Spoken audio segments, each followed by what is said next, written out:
This is a political issue. How did we get there? How did we get there? From rewording something according to... Well, if you just read this, it says to initiate a program to create more housing. That to me is just... I don't see subsidizing. Well, of course it's subsidizing. We're creating a city-based program to create more housing for senior citizens. And he's saying that the senior citizens that we're targeting are those of very limited income and means. And how did they get to that position? Modest. Or modest. Well, however you want to call it. All right, so again, I apologize because this one is very badly worded and it's all my fault. So, initiate a program does sound like it's a city program or policy, and that really most of these types of housing developments are funded by federal and other programs. So it's taxpayer money, no question about it, but it's not a problem that's going to necessarily fall to city taxpayers. I think the issue here is seek ways to create more housing for senior citizens with modest incomes, and that could cover a lot of different things.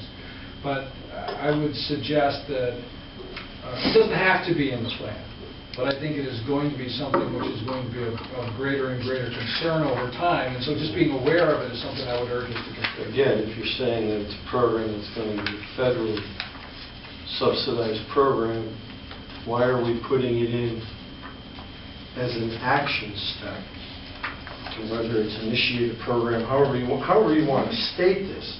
What you're saying is you want to put policy in here that says that we should be subsidizing. I'm sorry, the word.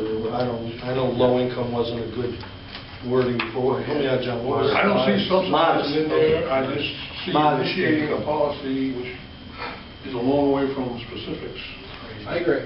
All right, so I think you bring up a good point, whether or not this should actually be an action step or not. So I've circled that, I've added that notation.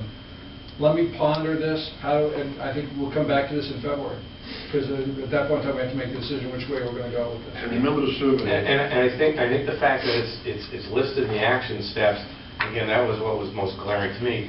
You know, it's in a section about housing diversity and providing all kinds of housing opportunities for all kinds of people. And then I look at the action step, and the only action step is Diversity of seniors. for senior citizens. Like, what about Everybody else. other people? So, and again, I'm not trying to beat you up, but it's like either, if we're going to have action steps, there ought to be more than one for just one segment of the population, or there's no action steps, and maybe the housing diversity policies need to be beefed up or clarified or expanded. Remember the survey results too. And again, not to belabor the point, but I guess I am, if we are, we're beating this one. I think Glenn's point was a good one, that, I know just from personal knowledge that in the area, most waiting lists for senior housing are about 3 years.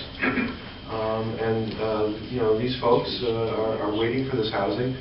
Maybe a spouse passed away, and now they don't have a lot of resources or assets.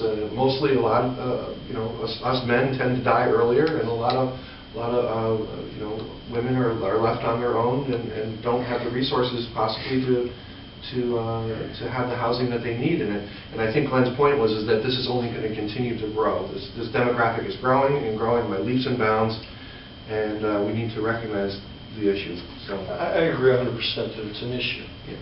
But I believe that issue needs to be addressed by the federal government, not by the Bristol Plan of Conservation. But it is a local issue. It's an issue everywhere. Bristol residents are dealing with the issue. All right, I think, okay. Good topic, we'll come back to it.